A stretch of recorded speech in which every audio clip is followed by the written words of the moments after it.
Hello, Steven. You beat Eric for once. That's doesn't usually happen.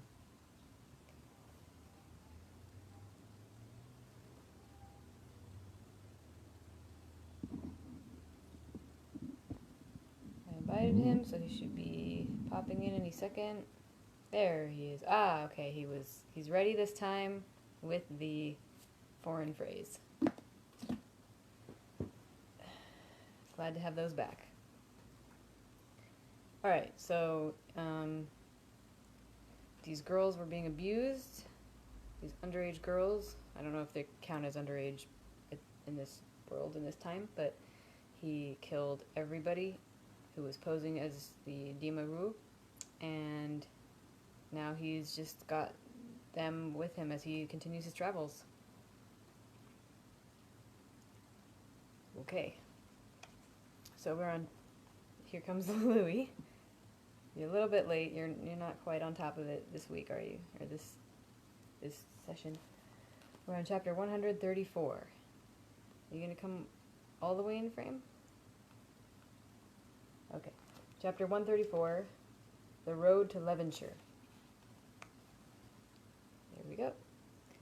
We made poor time the next day, as Kryn and I were forced to lead the three horses and Elle besides.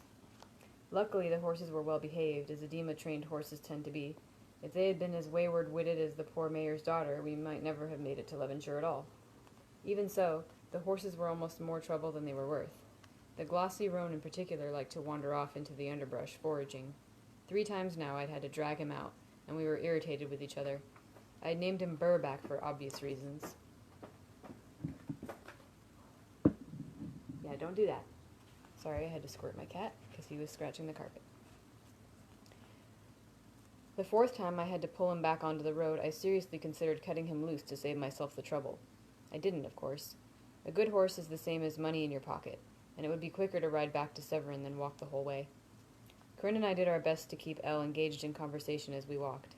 It seemed to help a bit, and by the time our noon meal came around, she seemed almost aware of what was going on around her. Almost. And now the cats are going to start fighting with each other. I had an idea as we were getting ready to set out again after lunch. I led our dappled gray mare over to where Elle stood. Her golden hair was one great tangle, and she was trying to run one of her hands through it while her eyes wandered around in a distracted way, as if she didn't quite understand where she was.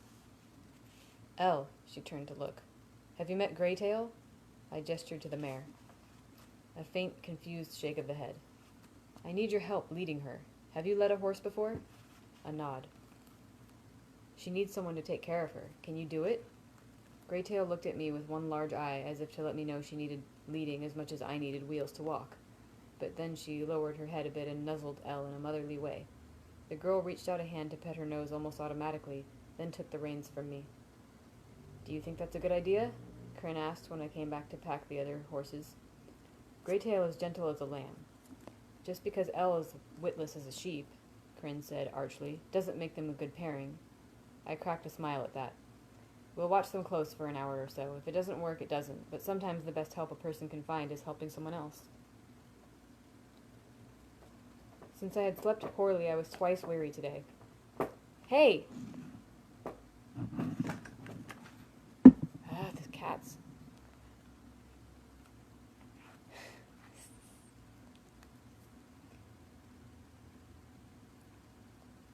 Steven,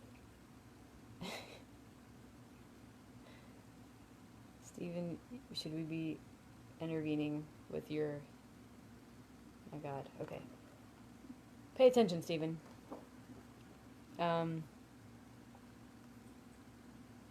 Since I had slept poorly, I was twice weary today. My stomach was sour, and I felt gritty, like someone had sanded the first 2 layers of my skin away. I was almost tempted to doze in the saddle, but I couldn't bring myself to ride while the girls walked. Yeah, the horse pulled a Jim from the office. Totally. That's funny.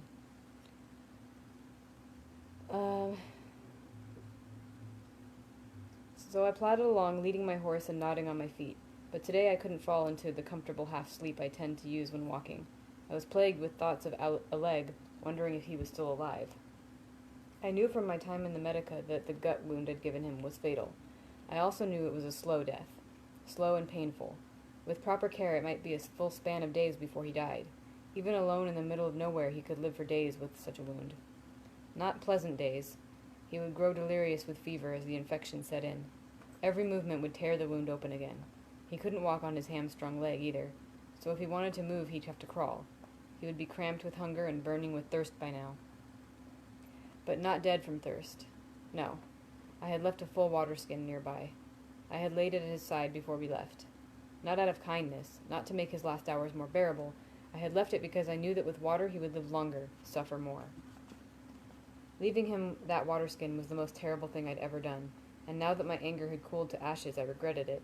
I wondered how much longer he would live because of it. A day? 2? Certainly no more than 2. I tried not to think of what those 2 days would be like.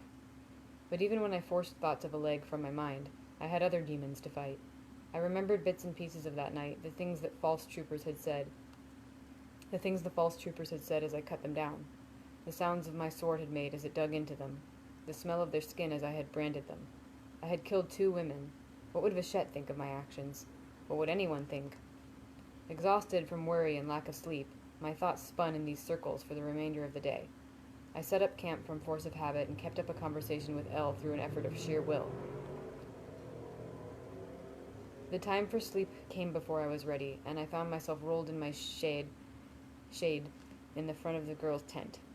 I was dimly aware that Kryn had started giving me the same worried look she'd been giving Elle for the past 2 days. I lay wide-eyed for an hour before falling asleep, wondering about a leg. When I slept, I dreamed of killing them. In my dream, I stalked the forest like grim death, unwavering. But it was different this time. I killed Otto, his blood spattering my hands like hot grease. Then I killed Laren and Josh and Tim. They moaned and screamed, twisting on the ground. Their wounds were horrible, but I could not look away. Then the faces changed. I was killing Terran, the bearded ex-mercenary in my troop.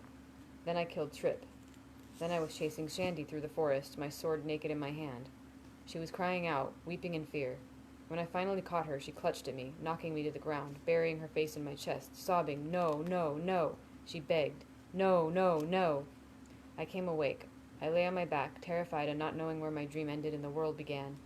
After a brief moment, I realized the truth. Elle had crawled from the tent and lay curled against me. Her face pressed against my chest, her hand grasping desperately at my arm. "No, no!" she choked out. "No, no, no, no, no!" Her body shook with helpless sobs when she couldn't say it anymore. My shirt was wet with hot tears.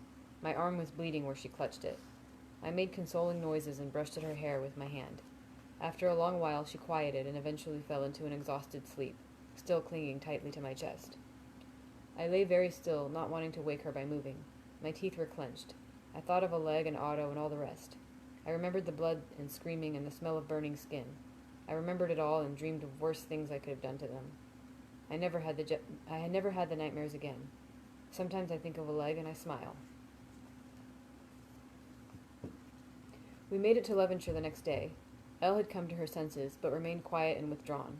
Still, things went more quickly now, especially as the girls decided they had recovered enough to take turns riding Greytail. We covered 6 miles before we stopped at midday, with the girls becoming increasingly excited as they began to recognize parts of the countryside. The shape of hills in the distance, a crooked tree by the road. But as we grew closer to Levenshire, they grew quiet. "It's just over the rise there," Kryn said, getting down off the roan. "You ride from here, Elle." Elle looked from her to me to her feet. She shook her head. I watched them. "Are the 2 of you okay?" "My father's going to kill me." Kryn's voice was barely a whisper, her face full of serious fear. "Your father will be one of the happiest men in the world tonight," I said, then thought it best to be honest. He might be angry, too, but that's only because he's been scared out of his mind for the last 8 days. Kryn seemed slightly reassured, but Elle burst out crying. Kryn put her arms around her, making gentle sounds. "No one will marry me," Elle sobbed. "I was going to marry Jason Watterson, sorry. That was a normal name when I watched it. I was going to marry Jason Watterson and help him run his store. He won't marry me now. No one will." I looked up to Kryn and saw the same fear reflected in her wet eyes, but Kryn's eyes were angry while Elle's had nothing but despair. "Any man who thinks that way is a fool," I said, weighting my voice with all the conviction I could bring to bear. "And the 2 of you are too clever and too beautiful to be marrying fools." It seemed to calm Elle somewhat, her eyes turning up at me as if looking for something to believe. It's the truth, I said, and none of this was your fault. Make sure you remember that for these next couple days. I hate them, Elle spat, surprising me with her sudden rage. I hate men! Her knuckles were white as she gripped Greytail's reins. Her face twisted into a mask of anger. Crane put her arms around Elle, but when she looked at me, I saw the sentiment reflected quietly in her dark eyes. You have every right to hate them, I said, feeling more anger and helplessness than ever before in my life. But I'm a man, too. Not all of us are like that. We stayed there, the age-old argument. We stayed there for a while, not more than half a mile from town. We had a drink of water and a small bite to settle our nerves, and then I took them home.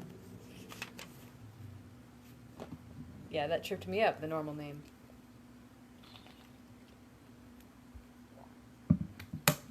Alright. Chapter 135, Homecoming. Levenshire wasn't a big town. 200 people lived there, maybe 3 if you counted the outlying farms. It was mealtime when we rode in, and the dirt road that split the town in half was empty and quiet. Elle told me her house was on the far side of town. I hoped to get the girls there without being seen. They were worn down and distraught. The last thing they needed was to face a mob of gossipy neighbors. But it wasn't meant to be. We were halfway through the town when I saw a flicker of movement in a window. A woman's voice cried out, "Elle!" And in 10 seconds people began to spill from every doorway in sight. The women were the quickest, and inside a minute a dozen of them had formed a protective knot around the 2 girls, talking and crying and hugging each other. The girls didn't seem to mind. Perhaps it was better this way. A warm welcome might do a lot to heal them. The men held back, knowing they were useless in situations like this. Most watched from doorways or porches. 6 or 8 came down onto the street, moving slowly and eyeing up the situation. These were cautious men, farmers and friends of farmers. They knew the names of everyone within 10 miles of their homes. They were no strangers in a town like Levenshire. There were no strangers in a town like Levenshire, except for me. None of the men were close relatives to the girls. Even if they were, they knew they wouldn't get near them for at least an hour, maybe as much as a day. So they let their wives and sisters take care of things. With nothing else to occupy them, their attention wandered briefly past the horses and settled onto me. I motioned over a boy of 10 or so. "Go tell the mayor his daughter's back. Run!" He tore off in a cloud of road dust, his bare feet flying. The men moved slowly closer to me, their natural suspicion of strangers made 10 times worse by recent events. A boy of 12 or so wasn't as cautious as the rest and came right up to me, eyeing my sword, my cloak. "What's your name?" I asked him. "Pete." "Can you ride a horse, Pete?" He looked insulted. "Snuff." "Do you know where the Walker farm is?" He nodded. About north 2 miles by the millway." I stepped sideways and handed him the reins to the roan. "Go tell them their daughter's home. Then let them use the horse to come back to town." He had a leg over the horse before I could offer him a hand up. I kept a hand on the reins long enough to shorten the stirrups so he wouldn't kill himself on the way there. "If you make it there and back without breaking your head or my horse's leg, I'll give you a penny," I said. "You'll give me 2, he said. I laughed. He wheeled the horse around and he was gone. The men had wandered closer in the meantime, gathering around me in a loose circle. The town of normal names. Normal name town. That's what Levenshire translates to. A tall, balding fellow with a scowl and a grizzled beard seemed to appoint himself leader. "So who are you?" he asked, his tone speaking more clearly than his words. "Who the hell are you?" "Kvath," I answered pleasantly. "And yourself?" "Don't know as that's any of your business," he growled. "What are you doing here?" "What the hell are you doing here with our 2 girls?" "God's mother, Seth," an older man said to him. "You don't have the sense God gave a dog. That's no way to talk to the—" "Don't give me any of your lip, Benjamin." Another one. The scowling man bristled back. "We got a good right to know who he is."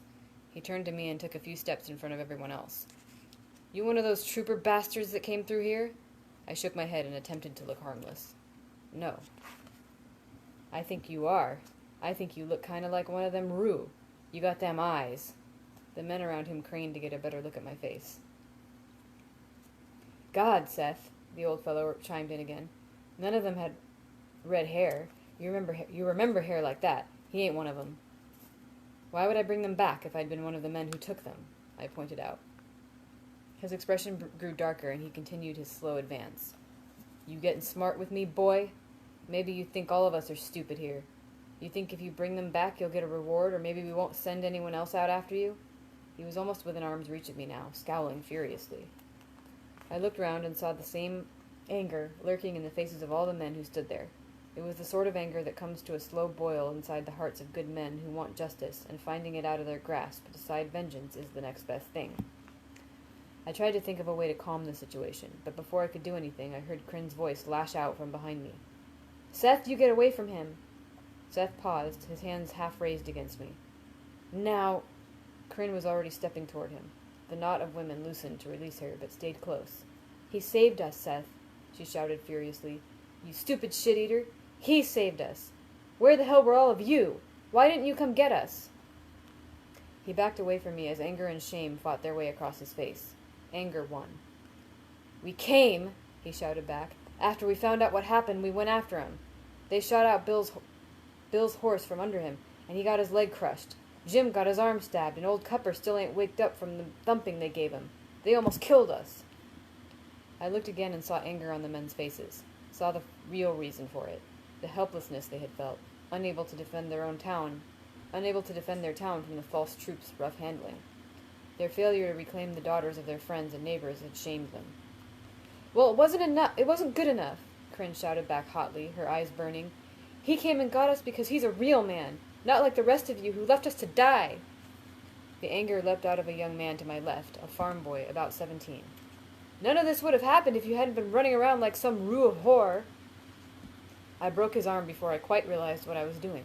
He screamed as he fell to the ground. I pulled him to his feet by the scruff of his neck. "What's your name?" I snarled into his face. "My arm!" he gasped, his eyes showing me their whites. I shook him like a rag doll. "Name!" "Jason," he blurted. "God's mother, my arm!" I took his chin in my free hand and turned his face toward Crin and Elle. "Jason," I hissed quietly in his ear, "I want you to look at those girls, and I want you to think about the hell they've been through in these past days, tied hand and foot in the back of a wagon, and I want you to ask yourself what's worse, a broken arm, or getting kidnapped by a stranger and raped 4 times a night. Then I turned his face toward me and spoke so quiet that even an inch away it was hardly a whisper. "After you've thought of that, I want you to pray to God to forgive you for what you just said, and if you mean it, to Lou grant your arm heals straight and true." His eyes were terrified and wet. "After that, if you ever think an unkind thought about either of them, your arm will ache like there's hot iron in the bone. And if you ever say an unkind word, it will go to fever and slow rot, and they'll have to cut it off to save your life." I tightened my grip on him, watching his eyes widen. "And if you ever do anything to either of them, I'll know. I will come here and kill you, and leave your body hanging in a tree." There were tears on his face now, although whether from shame or fear or pain I couldn't guess. Now you tell her you're sorry for what you said." I let go of him after making sure he had his feet under him, and pointed him in the direction of Crin and Elle. The women stood around them like a protective cocoon. The word got cut off and went to the next line. "Hey, Victor. You're only a little bit late to the party. But if you want, from now on, I can, send you the little invite thing. You can, invite people to watch the video so that you get informed of it immediately."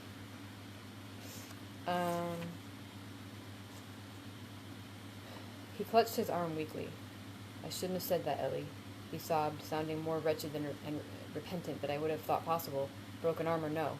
"It was a demon talking out of me. I swear, though, I've been sick worrying. We all been. And we did try to come get you, but there was a lot of them, and they jumped us on the road. Then we had to bring Bill home, or he would have died from his leg." Something tickled my memory about the boy's name. Jason? I suddenly suspected I had just broken Elle's boyfriend's arm. Somehow I couldn't feel bad for it just now. Best thing for him, really. Looking around, I saw the anger bleed out of the faces of the men around me, as if I'd used up the whole town's supply in a sudden, furious flash. Instead, they watched Jason, looking slightly embarrassed, as if the boy were apologizing for the lot of them. Then I saw a big, healthy-looking man running down the street, followed by a dozen other townsfolk. From the look on his face, I guessed it was Elle's father, the mayor. He forced his way into the knot of women, gathered his daughter up in his arms, and swung her around. You find 2 types of mayor in small towns like this. The first type are balding, older men of considerable girth who are good with money and tend to wring their hands a great deal when anything unexpected happens. The second type are tall, broad-shouldered men whose families have grown slowly prosperous because they had worked like angry bastards behind a plow for 20 generations. Elle's father was the second sort. He walked over to me, keeping one arm around his daughter's shoulders. I understand I have to thank you for bringing our girls back. He reached out to shake my hand, and I saw his arm was bandaged. His grip was solid in spite of it. He smiled the widest smile I'd seen since I left Simon at the university. How's the arm? I asked, not realizing how it would sound. His smile faded a little, and I was quick to add, I've had some training as a physicker, and I know that those sort of things can be tricky to deal with when you're away from home. When you're living in a country that thinks mercury is medicine, I thought to myself. His smile came back, and he flexed his fingers. It's stiff, but that's all. Just a little meat. They caught us by surprise. I got my hands on one of them, but he stuck me and got away. How did you end up getting the girls away from those godless Rue bastards? He spat. They weren't Adima Rue, I said, my voice sounding more strained than I would have liked. They weren't even real troopers. His smile began to fade again. What do you mean? They weren't Adima Rue. We don't do the things they did.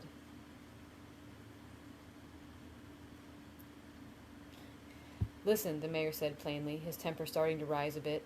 I know damn well what they do and don't do. They came in all sweet and nice, played a little music, made a penny or two, then they started to make trouble around town. When we told them to leave, they took my girl. He almost breathed fire as he said the last words. We? I heard someone say faintly behind me. Jim, he said we. Seth scowled around the side of the mayor to get a look at me again. I told you he looked like one, he said triumphantly. I know him. You can always tell by them eyes. Hold on, the mayor said with slow incredulity. Are you telling me you're one of them? His expression grew dangerous. Before I could explain myself, Elle had grabbed his arm. Oh, don't make him mad, Daddy, she said quickly, holding onto his good arm as if to pull him away from me. Don't say anything to get him angry. He's not with them. He brought me back. He saved me. The mayor seemed somewhat mollified by this, but his congeniality was gone. Explain yourself, he said grimly. I sighed inside, realizing what a mess I'd made of this. They weren't troopers, and they certainly weren't Adima Rue. They were bandits who killed some of my family and stole their wagons. They were only pretending to be performers. Why would anyone pretend to be Rue? The mayor asked, as if the thought were incomprehensible. So they could do what they did, I snapped. You let them into your town and they abused that trust. That's something no Adima Rue would ever do. You never did answer my question, he said. How did you get the girls away? I took care of things, I said simply. He killed them, Kryn said loudly enough for everyone to hear. He killed them all! I could feel everyone looking at me. Half of them were thinking, all of them? He killed 7 men? The other half were thinking, there were 2 women with them. Did he kill them too? Well then, the mayor looked down at me for a long moment. Good, he said as if he had just made up his mind. That's good. The world's a better place for it. I felt everyone relax slightly. These are their horses. I pointed to the 2 horses that had been carrying our baggage. They belong to the girls now. About 40 miles east you'll find the wagons. Kryn can show you where they're hidden. They belong to the girls too. They'll fetch a good price off in Thamesford, the mayor mused. Together with the instruments and clothes and such, they'll fetch a heavy penny, I agreed. Split 2 ways, it'll make a fine dowry, I said firmly. He met my eyes, nodded slowly in understanding. That it will. What about the things they stole from us? A stout man in an apron protested. They smashed up my place and stole 2 barrels of my best ale. Do you have any daughters? I asked him calmly. The sudden stricken look on his face told me he did. I met his eye, held it. Then I think you came away from this pretty well. The mayor finally noticed Jason clutching his broken arm. What happened to you? Jason looked at his feet, and Seth spoke up for him. He said some things he shouldn't. The mayor looked around and saw that getting more of an answer would involve an ordeal. He shrugged and let it go. I could splint it for you, I said easily. No, Jason said too quickly, then backpedaled. I'd rather go to Gran. I gave a sideways look to the mayor. Gran? He gave a fond smile. When we scrape our knees, Gran patches us back up again. Would Bill be there? I asked. The man with the crushed leg? He nodded. She won't let him out of her sight for another span of days if I know her. I'll walk you over, I said to the sweating boy who was carefully cradling his arm. I'd like to watch her work. As far from civilization as we were, I expected Gran to be a hunched old woman who treated her patients with leeches and wood alcohol. That opinion changed when I saw the inside of her house. Her walls were covered with bundles of dry herbs and shelves lined with small, carefully labeled bottles. There was a small desk with 3 heavy leather books on it. One of them lay open, and I recognized it as the Aeroborica. Aeroborica? I could see the handwritten notes scrawled in the margins, while some of the entries had been edited or crossed out entirely. Gran wasn't as old as I thought she'd be, though she did have her share of gray hair. She wasn't hunched either, and actually stood taller than me, with broad shoulders and a round, smiling face. She swung a copper kettle over the fire, humming to herself. Then she brought out a pair of shears and sat Jason down, prodding his arm gently. Pale and sweating, the boy kept up a constant stream of nervous chatter while she methodically cut his shirt away. In the space of a few minutes, without her even asking, he'd given her an accurate, if somewhat disjointed, version of Ellen Crin's homecoming. "It's a nice clean break," she said at last, interrupting him. "How'd it happen?" Jason's wild eyes darted to me, then away. "Nothin'," he said quickly, then realized he hadn't answered the question. I broke it," I said. "Figured the least I could do was come along and see if there's anything I could do to help set it right again." Gran looked back at me. "Have you dealt with this sort of thing before?" "I've studied medicine at the university," I said. She shrugged. "Then I guess you can hold the splints while I wrap 'em. I have a girl who helps me, but she run off when she heard the commotion up the street." Jason eyed me nervously as I held the wood tight to his arm, but it took Gran less than 3 minutes to bind up the splint with an air of bored competence. Watching her work, I decided she was worth more than half the students I could name in the Medica. After we'd finished, she looked down at Jason. "You're lucky," she said. "It didn't need to be set. You hold off using it for a month. It should heal up just fine." Jason left as quickly as he was able, and after a small amount of persuasion, Gran let me see Bill, who was laid up in her back room. If Jason's arm was a clean break, then Bill's was messy as a break can be. Both the bones in his lower leg had broken in several places. I couldn't see under the bandages, but his leg was hugely swollen. The skin above the bandages was bruised and mottled, stretched as tight as an overstuffed sausage. Bill was pale but alert, and it looked like he would probably keep the leg. How much use it would be was another matter. He might come away with nothing more than a heavy limp, but I wouldn't bet on him ever running again. "What sort of folks shoot a man's horse?" he asked indignantly, his face covered in a sheen of sweat. "It ain't right." It had been his own horse, of course. And this wasn't the sort of town where folk had horses to spare. Bill was a young man with a new wife and his own small farm, and he might never walk again because he'd tried to do the right thing. It hurt to think about. Gran gave him 2 spoonfuls of something from a brown bottle, and it dragged his eyes shut. She ushered me out of the room and closed the door behind her. "Did the bone break the skin?" I asked once the door was closed. She nodded as she put the bottle back on the shelf. "What have you been using to keep it from going septic?" "Sour, you mean?" she asked. "Ramsbur." "Really?" I asked. "Not arrowroot?" "Arrowroot," she snorted as she added wood to the fire and swung the now steaming kettle off of it. "You ever tried to keep something from going sour with arrowroot?" "No," I admitted. "Let me save you the trouble of killing someone, then." She brought out a pair of wooden cups. "Arrowroot is useless. You can eat it if you like, but that's about it. But a paste of arrowroot and besame is supposed to be ideal for this." "Besame might be worth half a damn," she admitted, "but Ramsbur is better. I'd rather have some red blade, but we can't always have what we want. A paste of motherleaf and Ramsbur is what I use, and you can see he's doing just fine. Arrowroot is easy for folk to find, and it pulps smooth, but it hain't got any worthwhile properties." She shook her head. "Arrowroot and camphor. Arrowroot and besame. Arrowroot and saltbine. Arrowroot hain't a palliative of any sort. It's just good at carrying around what works." I opened my mouth to protest, then looked around her house, at her heavily annotated copy of the Hieroborica. I closed my mouth. Gran poured hot water from the kettle into 2 cups. "Sit yourself down for a bit," she said. "You look like you're on your last leg." I looked longingly at the chair. "I should probably be getting back," I said. "You've got time for a cup," she said, taking my arm and setting me firmly into the chair. "And a quick bite? You're pale as a dry bone, and I have a bit of sweet pudding here that ain't got anybody to give it a home." I tried to remember if I'd eaten any lunch today. I remembered feeding the girls. "I don't want to put you out to any more trouble," I said. "I've already made more work for you." "About time somebody broke that boy's arm," she said conversationally. "Has a mouth on him like you wouldn't believe." She handed me one of the wooden cups. "Drink that down and I'll get you some of that pudding." The steam coming off the cup smelled wonderful. "What's in it?" I asked.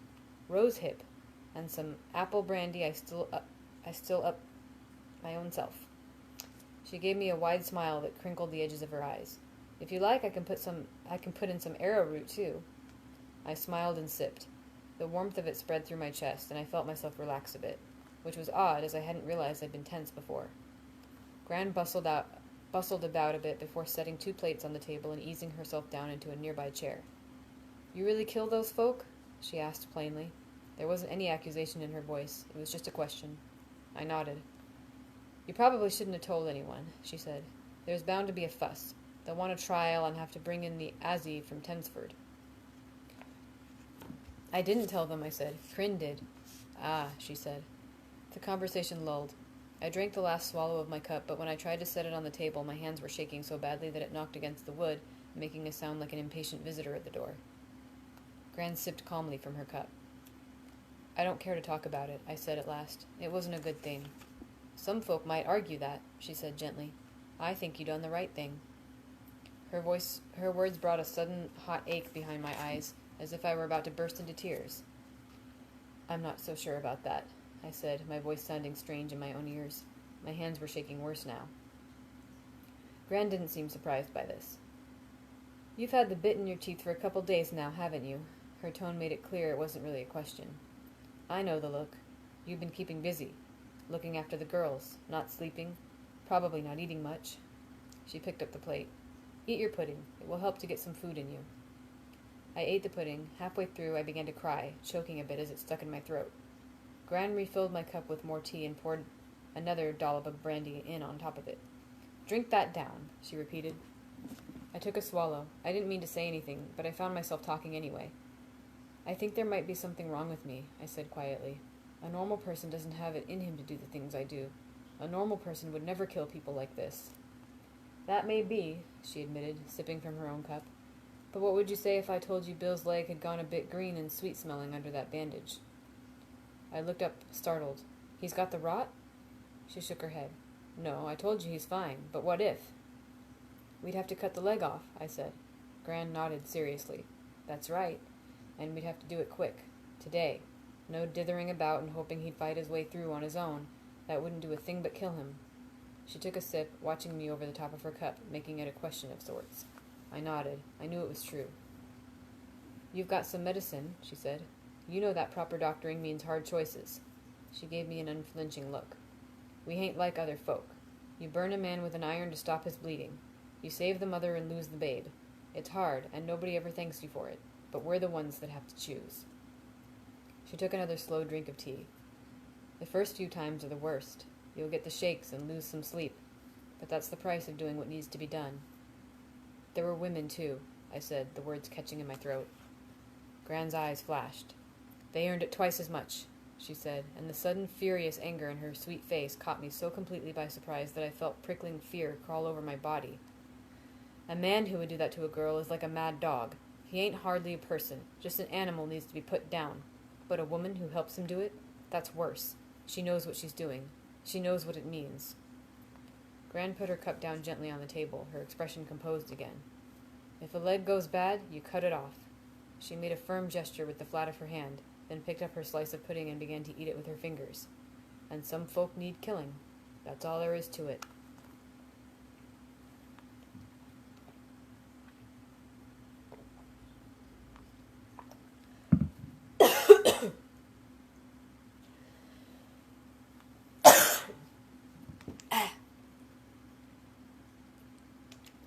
Just choking on water, no big deal. Yeah, I read that too, his horse, of course, and I was like, just gonna blow past that. But I noticed. I thought you might say something.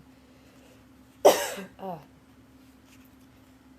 need to get better at drinking water.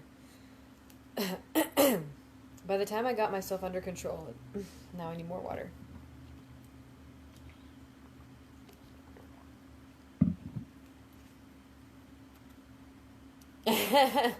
Yes. Yes, I just, water went down the wrong pipe. I'm fine. By the time I got myself under control and made it back outside, the crowd in the street had swelled. The local tavern keeper had rolled a barrel onto his front landing, and the air was sweet with the smell of beer. Crin's father and mother had ridden back into town on the roan. Pete was there too, having run back. He offered up his unbroken head for my inspection and demanded his 2 pennies for services rendered. I was warmly thanked by Crin's parents. They seemed to be good people. Most people are if given the chance. I caught hold of the roan's reins, and using him as a sort of portable wall, I managed to get a moment of relatively private conversation with Crin. His dark eyes were a little red around the edges, but her face was bright and happy. Or her dark eyes. Make sure you get Lady Ghost, I said, nodding to one of the horses. She's yours. The mayor's daughter would have a fair dowry no matter what, so I'd loaded Crin's horse with the more valuable goods, as well as most of the false trooper's money.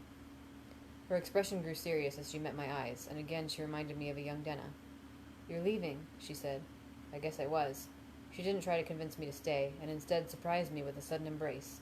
After kissing me on the cheek, she whispered in my ear, "Thank you." We stepped away from each other, knowing propriety would only allow so much. Don't sell yourself short and marry some fool, I said, feeling as if I should say something. Don't you either, she said, her dark eyes mocking me gently. I took Greytail's reins and led her over to where the mayor stood, watching the crowd in a proprietary way. He nodded as I approached. I drew a deep breath. Is the constable about? He raised an eyebrow at this, then shrugged and pointed off into the crowd. That's him there. He was 3/4 drunk even before you brought our girls home, though. Don't know how much use he'll be to you now. Well, I said hesitantly, I'm guessing someone is going to need to lock me up until you can get word to the Azzy off in Thamesford. I nodded to the small stone building in the center of town. The mayor looked sideways at me, frowning a bit. You want to be locked up? Not particularly, I admitted. You can come and go as you please, then, he said.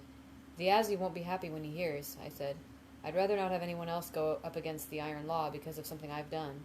Aiding in the escape of a murderer can be a hanging offense. The big man gave me a long looking over. His eyes lingered a bit on my sword, the worn leather of my boots. I could almost feel him noticing the lack of any serious wounds, despite the fact that I had just killed 6 armed men. So you'd let us just lock you up? He asked. Easy as that? I shrugged. He frowned again, then shook his head as if he couldn't make sense of me. Well, aren't you just as gentle as a lamb? He said wonderingly. But no, I won't lock you up. You haven't done anything less than proper. I broke that boy's arm, I said. He rumbled darkly. Forgot about that. He reached into his pocket and brought out a halfpenny. He handed it to me. Much obliged. I laughed as I put it in my pocket. Here's my thought, he said. I'll head over and see if I can find the constable. Then I'll explain to him we've got to lock you up. If you've slipped off in the middle of this confusion, we wouldn't hardly be aiding in the escape, would we? It would be negligence and maintenance of the law, I said. He might take a few lashes for it or lose his post. Shouldn't come to that, the mayor said. But if it does, he'll be happy to do it. He's Ellie's uncle. He looked out at the crowd on the street. Will 15 minutes be enough for you to slip off in all the confusion? If it's all the same to you, I said. Could you say I disappeared in a strange and mysterious way when your back was turned? He laughed at this. Don't see why not. You need more than 15 minutes on account of it being mysterious and all? 10 should be a great plenty, I said as I unpacked my loot case and travel sack from Greytail and handed the mayor the reins. You'd be doing me a favor if you took care of him until Bill is up and about, I said. You're leaving your horse? He asked. He's just lost his, I shrugged. And we Roo are used to walking. I wouldn't know what to do with the horse anyway, I said half-honestly. The big man gripped the reins and gave me a long look, as if he wasn't quite sure what to make of me. Is there anything we can do for you? He asked at last. Remember it was bandits who took them, I said, as I turned to leave. And remember it was one of the Adima Roo who brought them back.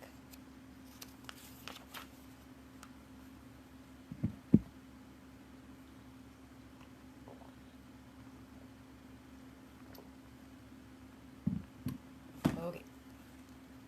Chapter 136. Interlude. Close to Forgetting. Voth held up a hand to Chronicler. Let's take a moment, shall we?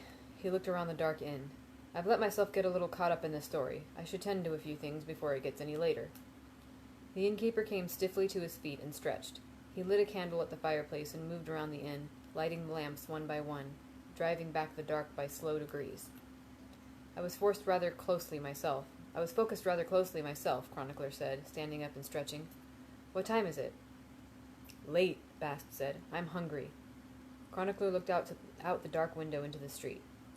I'd have thought you'd have I don't know why I can't read today. I'm sorry. I'd have thought you'd have had at least a few folks in for dinner by now. You pulled a good crowd for lunch. Kvath nodded. We would have seen a few of my regulars if not for Shep's funeral. Ah, Chronicler looked down. I'd forgotten. Is that something I've kept you two from attending? Kvath lit the last lamp behind the bar and blew out his candle. Not really, he said. Bast and I aren't from around these parts, and they're practical folk. They know I have a business to run, such as it is. And you don't get along with Peter Leoden, Bast said. And I don't get along with the local priest, Kvath admitted. But you should make an appearance, Bast. It will seem odd if you don't. Bast's eyes darted around nervously. I don't want to leave, Reshi. Kvath smiled warmly at him. You should, Bast. Shep was a good man. Go have a drink to send him off. In fact, he bent and rummaged around under the bar for a moment before coming up with a bottle. Here, a fine old bottle of brand. Better stuff than anyone around here asks for. Go share it around. He set it on the bar with a solid sound. Bast took an involuntary step forward, his face conflicted. But, Reshi, Pretty girls dancing, Bast, Kvath said, his voice low and soothing. Someone on the fiddle and all of them just glad to be alive, kicking up their skirts to the music, laughing and a little tipsy, their cheeks all rosy and ready to be kissed. He gave the heavy brown bottle a nudge, and it slid down the bar toward his student. You're my ambassador to the town. I may be stuck minding the shop, but you can be there and make my apologies. Bast closed his hand around the neck of the bottle. I'll have one drink, he said, his voice thick with resolve. And one dance. And one kiss with Katie Miller. And maybe another with the widow Creel. But that's all. He looked Kvath in the eye. I'll only be gone half an hour. Kvath gave a warm smile. I have things to tend to, Bast. I'll cobble together dinner and we'll give our friend's hand a bit of a rest. That is a fast funeral, yeah. Well, I don't know if they, did anything to preserve bodies back then. They gotta, hurry up and bury it. I don't know. And maybe people didn't have, as much to do, so it was easy to, they didn't have, plans to get out of. Didn't require as much notice. I don't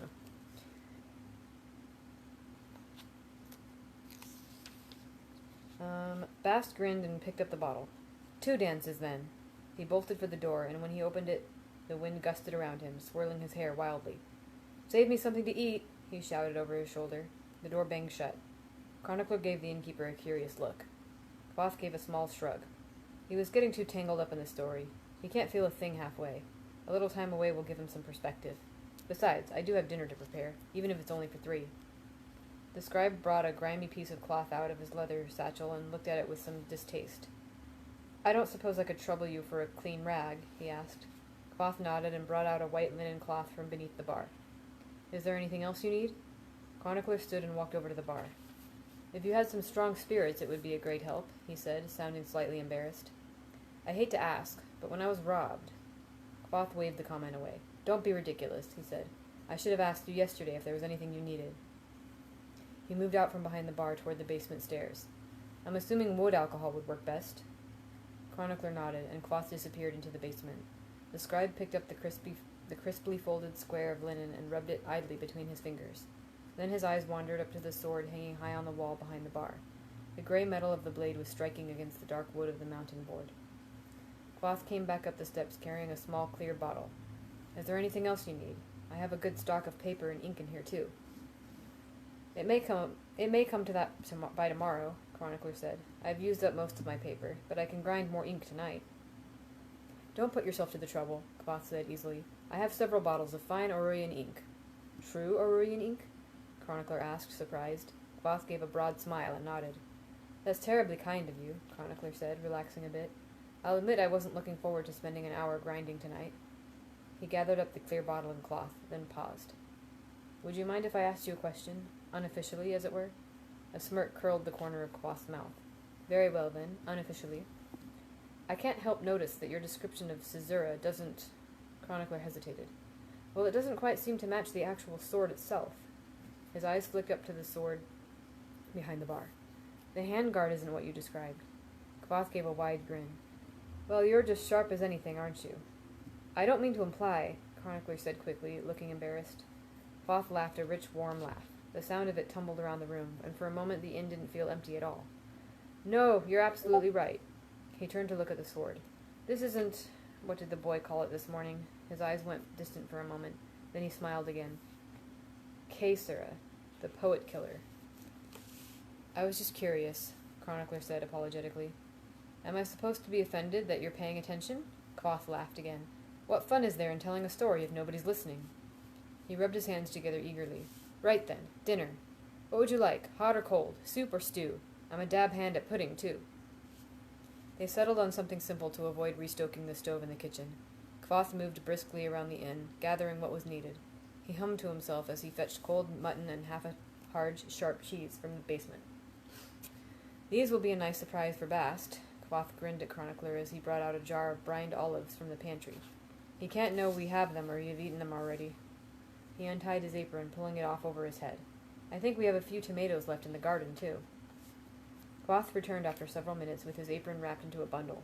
He was spattered with rain and his hair was in wild disarray. He wore a boyish grin, and at that moment he looked very little like the somber, slow-moving innkeeper. It can't quite decide if it wants to storm, he said as he set his apron on the bar, carefully removing the tomatoes. But if it makes up its mind, we're in for a wagon tipper tonight. He began to hum absent-mindedly while he cut and arranged everything on a broad wooden platter. The door of the waystone opened and a sudden gust of wind made the lamplight flicker. 2 soldiers came in, hunched against the weather, their swords sticking out like tails behind them. Dark spatters of rain spotted the fabric of their blue and white tabards. They dropped their heavy packs, and the shorter of the two pressed his shoulder to the door, forcing it closed against the wind. God's teeth, said the taller one, straightening his clothes. It's a bad night to be caught in the open. He was bald on top, with a thick black beard that was flat as a spade. He looked at Kvoth. Ho, boy, he said cheerfully. We were glad to see your light. Run and fetch the owner, would you? We need to have a word with him. Kvoth picked his apron up off the bar and ducked his head into it. That would be me, he said, clearing his throat as he tied the strings around his waist. He ran his hands through his tousled hair, smoothing it down. The bearded soldier peered at him, then shrugged. Fair enough. Any chance of us getting a spot of dinner? The innkeeper gestured to the empty room. It didn't seem worth putting the kettle on tonight, he said, but we've got what you see here. The 2 soldiers strode to the bar. The blond one ran his hands through his curly hair, shaking a few drops of rain out of it. This town looks deader than ditch water, he said. We didn't see a single light but this. Long harvest day, the innkeeper said, and there's a wake tonight at one of the nearby farms. The 4 of us are probably the only folk in town right now. He rubbed his hands together briskly. Can I interest you fine folk in a drink to take off the chill? He brought out a bottle of wine and sat it on the bar with a solid, satisfying sound. Well, that's a difficulty, the blond soldier said with a bit of an embarrassed smile. I'd dearly love a drink, but my friend and I just took the king's coin. He reached into his pocket and brought out a bright gold coin. This is all the money I have on me. I don't suppose you have enough to break the whole royal, would you? I'm stuck with mine, too, the bearded soldier groused. Most money I've ever had, but it doesn't spend well in a lump. Most of the towns we've been through could barely make change for halfpenny. He chuckled at his own joke. I should be able to help you out with that, the innkeeper said easily. The 2 soldiers exchanged a look. The blond one nodded. Right then. The blond soldier put the coin back in his pocket. Here's the truth. We aren't really going to be stopping for the night. He picked up a piece of cheese off the bar and took a bite. And we aren't going to be paying for anything either. Ah, the innkeeper said. I see. And if you've got enough money in your purse to change out 2 gold royals, the bearded one said eagerly, then we'll have that off you as well. The blond soldier spread his hands in a calming gesture. Now this don't need to be any sort of ugly thing. We aren't bad folk. You pass over your purse and we go on our way. No folk get hurt, and nothing gets wrecked. It's bound to sting a bit. He raised an eyebrow at the innkeeper. But a little sting beats the hell out of getting yourself killed. Am I right? The bearded soldier looked over at where a chronicler sat near the hearth. This ain't got nothing to do with you either, he said grimly, his beard waggling as he spoke. We don't want anything of yours. You just stay sat where you're at and don't get feisty on us. Chronicler shot a glance to the man behind the bar, but the innkeeper's eyes were fixed on the 2 soldiers. The blond one took another bite of cheese while his eyes wandered around the inn. A young man like you is doing pretty well for himself. You'll be doing just as well after we're gone. But if you start trouble, we'll feed you your teeth, wreck up the place, and you'll still be out your purse. He dropped the rest of the cheese on the bar and clapped his hands together briskly. He smiled. "So, are we all going to be civilized folk?" "That seems reasonable," Kvothe said as he walked out from behind the bar. He moved slowly and carefully, the way you would approach a skittish horse. "I'm certainly no barbarian." Kvothe reached down and removed his purse from his pocket. He held it out in one hand. The blond soldier walked over to him, swaggering just a bit. He took hold of the purse and hefted it appreciatively. He turned to smile at his friend. "You see, I told—" In a smooth motion, Kvothe stepped forward and struck the man hard in the jaw. The soldier staggered and fell to one knee. The purse arced through the air and hit the floorboards with its solid metallic thud. Before the soldier could do more than shake his head, Kvothe stepped forward and calmly kicked him in the shoulder. Not a sharp kick of the sort that breaks bones, but a hard kick that sent him sprawling backward. The man landed hard on the floor, rolling to a stop in a messy tangle of arms and legs. The other soldier stepped past his friend, grinning wide under his beard. He was taller than Kvothe, and his fists were broad knots of scar and knuckle. "Right, Cully," he said, dark satisfaction in his voice.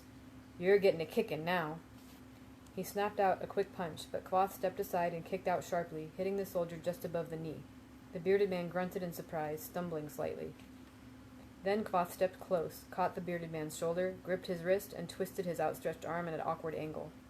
The big man was forced to bend over, grimacing in pain. Then he jerked his arm roughly out of the innkeeper's grip. Kvothe had half a moment to look startled before the soldier's elbow caught him in the temple. The innkeeper staggered backward, trying to gain a little distance and a moment to clear his head, but the soldier followed close after him, fists raised, waiting for an opening. Before Kvothe could regain his balance, the soldier stepped close and drove a fist hard into his gut.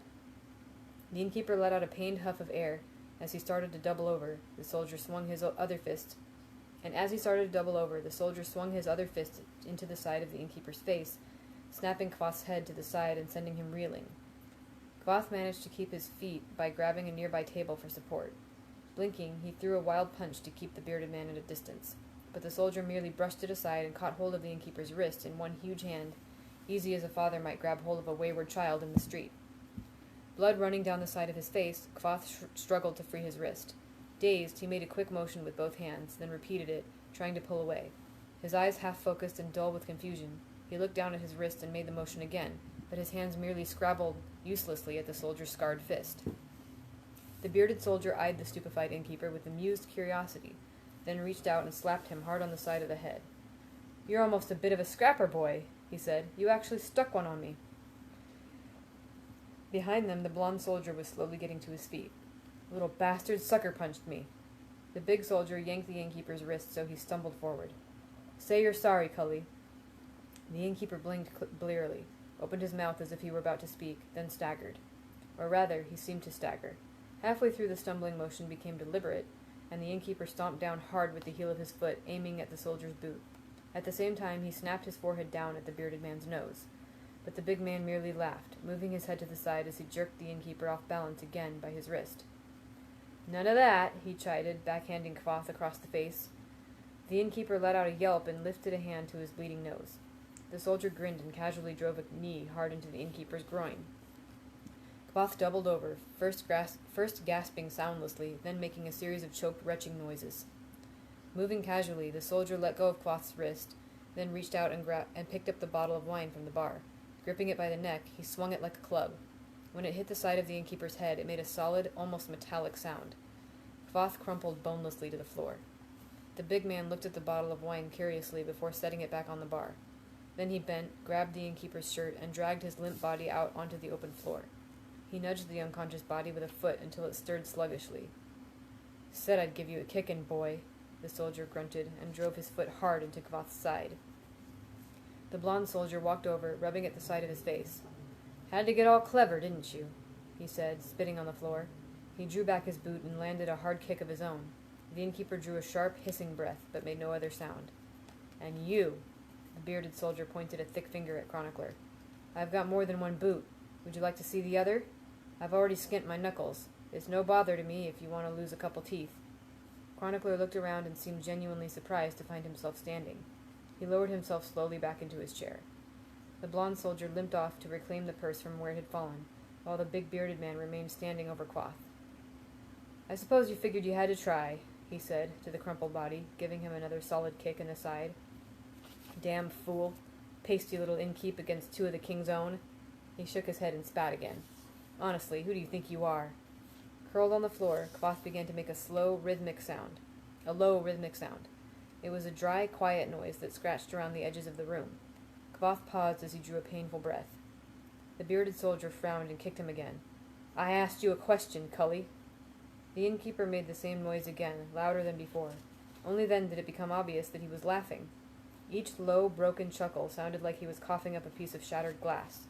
Despite that, it was a laugh, full of dark amusement, as if the red-haired man had heard a joke that only he could understand. It went on for some time. The bearded soldier shrugged and drew back his foot again. Chronicler cleared his throat, and the two men turned to look at him. In the interest of keeping things civilized, he said, I feel I should mention that the innkeeper sent his assistant out on an errand. He should be back soon. The bearded soldier slapped his companion on the chest with the back of his hand. He's right. Let's get out of here. Wait a moment, the blond soldier said. He hurried back to the bar and snatched the bottle of wine. Right, let's go. The bearded soldier grinned and went behind the bar, stepping on the innkeeper's body rather than over it. He grabbed a random bottle, knocking over half a dozen others as he did so. They rolled and spun on the counter between the two huge barrels, a tall sapphire-colored one slowly toppling over the edge to shatter on the floor. In less than a minute, the men had gathered up their packs and were out the door. Chronicler hurried over to where Kvothe lay on the wooden floor. The red-haired man was already struggling into a sitting position. Well, that was embarrassing, Kvothe said. He touched his bloody face and looked at his fingers. He chuckled again, a jagged, joyless sound. Forgot who I was there for a minute. Are you all right? Chronicler asked. Kvothe touched his scalp speculatively. I'll need a stitch or two, I suspect. What can I do to help? Chronicler asked, shifting his weight from foot to foot. Don't hover over me. Kvothe pushed himself awkwardly to his feet, then slumped into one of the tall stools at the bar. If you want, you can fetch me a glass of water, and maybe a wet cloth. Chronicler scurried back into the kitchen. There was the sound of frantic rummaging, followed by several things falling to the ground. Kvothe closed his eyes and leaned heavily against the bar.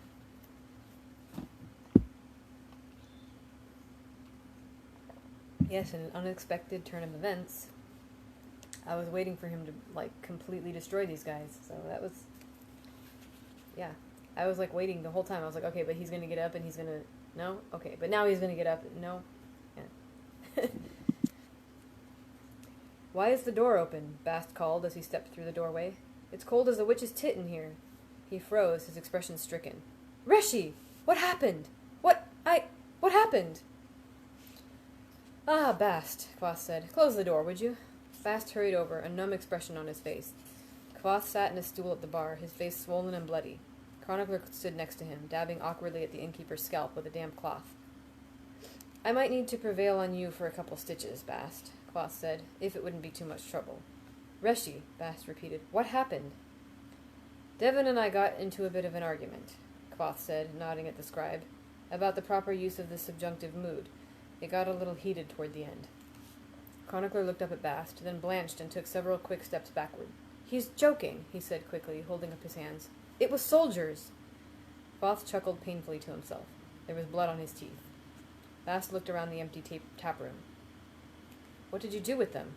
Not much, Bast, the innkeeper said. They're probably miles away by now. Was there something wrong with them, Reshi? Like the one last night? Bast asked. Just soldiers, Bast, Kvothe said. Just two of the king's own. Bast's face went ashen. What? He asked. Reshi, why did you let them do this? Kvothe gave Bast an incredulous look. He gave a brief, bitter laugh, then stopped with a wince, sucking air through his teeth. Well, they seemed like such clean and virtuous boys, he said, his voice mocking. I thought, why not let these nice fellows rob me, then beat me to a pulp? Bast's expression was full of dismay. But you...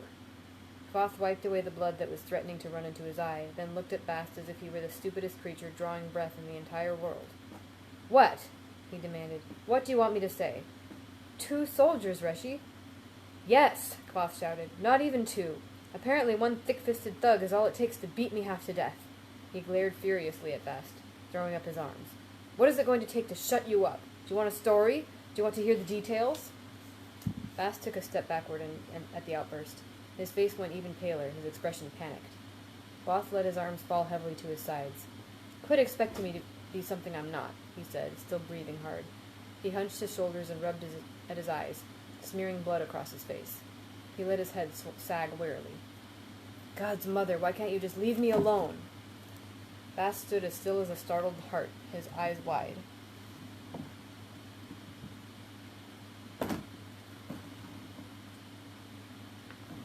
Silence flooded the room, thick and bitter as a lungful of smoke.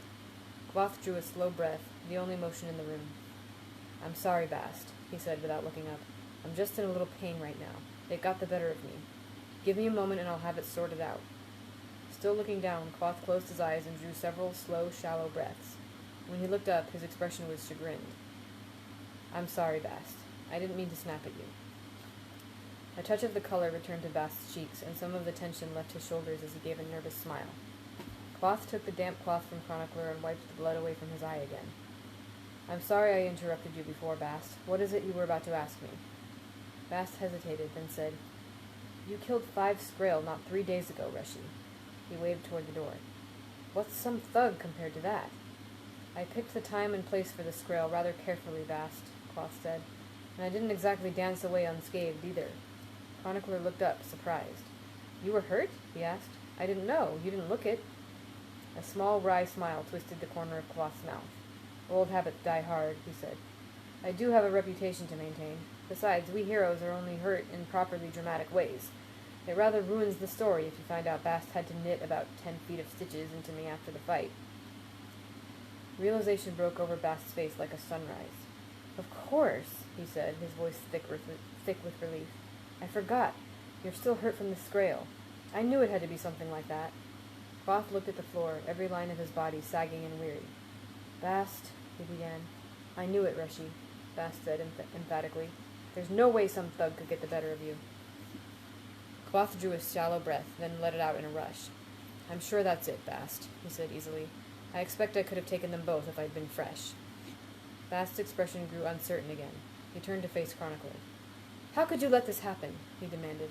It's not his fault, Bast, Kvothe said absent-mindedly. I started the fight. He put a few fingers into his mouth and felt around gingerly. His fingers came out of his mouth bright with blood. I expect I'm going to lose this tooth, he mused. You will not lose your tooth, Reshi, Bast said fiercely. You will not! Kvothe made a slight motion with his shoulders, as if trying to shrug without moving any more of his body than he needed to. It doesn't matter much in this grand scheme of things, Bast. He pressed the cloth to his scalp, then looked at it. I probably won't need those stitches either. He pushed himself upright on the stool.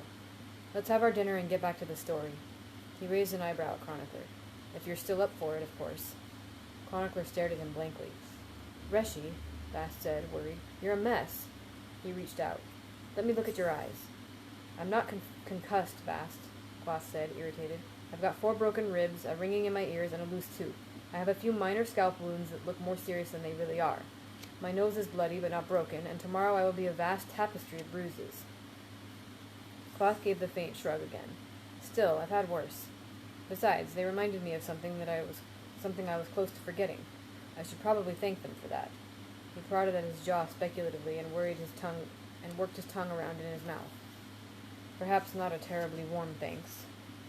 Reshi, you need stitches, Bast said, and you need to let me do something about that tooth. Kvothe climbed off the stool. I'll just chew on the other side for a few days. Bast took hold of Kvothe's arm. His eyes were hard and dark. Sit down, Reshi. It was nothing like a request. His voice was low and sudden, like a throb of distant thunder. Sit. Down. Kvothe sat. Chronicler nodded approvingly and turned to Bast. What can I do to help? Stay out of my way, Bast said brusquely, and keep him in this chair until I get back. He strode upstairs. There was a moment of silence. So, Chronicler said, subjunctive mood. At best, Kvothe said, it is a pointless thing. It needlessly complicates the language. It offends me. Oh, come now, Chronicler said, sounding slightly offended. The subjunctive is the heart of the hypothetical. In the right hands... He broke off as Bast stormed back into the room, scowling and carrying a small wooden box. Bring me water, Bast said imperiously to Chronicler. Fresh from the rain barrel, not from the pump. Then I need milk from the icebox, some warmed honey, and a broad bowl. Then clean up this mess and stay out of my way. Bast washed the cut on Kvothe's scalp, then threaded one of his own hairs through a bone needle and laced 4 tight stitches through the innkeeper's skin more smoothly than a seamstress. Open your mouth, Bast said, then peered inside, frowning while he prodded one of the back teeth with a finger. He nodded to himself. Bast handed Cloth the glass of water. Rinse out your mouth, Reshi. Do it a couple times and spit the water back into the cup. Cloth did. When he finished, the water was red as wine. Chronicler returned with a bottle of milk. Bast sniffed it, then poured a splash into a wide pottery bowl. He added a dollop of honey and swirled it around to mix it. Finally, he dipped his finger into the glass of bloody water, drew it out, and let a single drop fall into the bowl. Bast swirled it again and handed Cloth the bowl. Take a mouthful of this, he said. Don't swallow it. Hold it in your mouth until I tell you. His expression curious, Cloth tipped the bowl and took a mouthful of the milk. Bast took a mouthful as well. Then he closed his eyes for a long moment, a look of intense concentration on his face. Then he opened his eyes. He brought the bowl close to Cloth's mouth and pointed into it. Cloth spat out his mouthful of milk. It was a perfect creamy white. Bast brought the bowl to his own mouth and spat. It was a frothy pink. Cloth's eyes widened. Bast, he said, you shouldn't... Bast made a sharp gesture with one hand, his eyes still hard. I did not ask for your opinion, Reshi. The innkeeper looked down, uncomfortable. It's more than you should do, Bast. The dark young man reached out and laid a gentle hand on the side of his master's face. For a moment he looked tired, weary through to the bone. Bast shook his head slowly, wearing an expression of bemused display. You are an idiot, Reshi. Bast drew his hand back, and the weariness was gone. He pointed across the bar where Chronicler stood watching. Bring the food, he pointed at Cloth. Tell the story. Then he spun on his heel, walked back to his chair by the hearth, and lowered himself into it as if it were a throne. He clapped his hands twice, sharply. Entertain me, he said with a wide, mad smile, and even from where the others stood near the bar they could see the blood on his teeth. Well, then. I'm probably going to stop there. Let's see.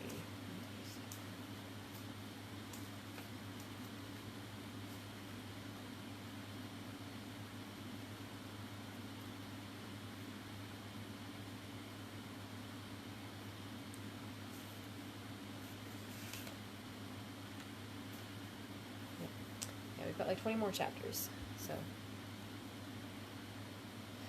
maybe just another few readings to go. Yeah, those were some long chapters. So, we get back into the story next time. And we'll figure out when the next reading will be based on Eric's schedule, as usual.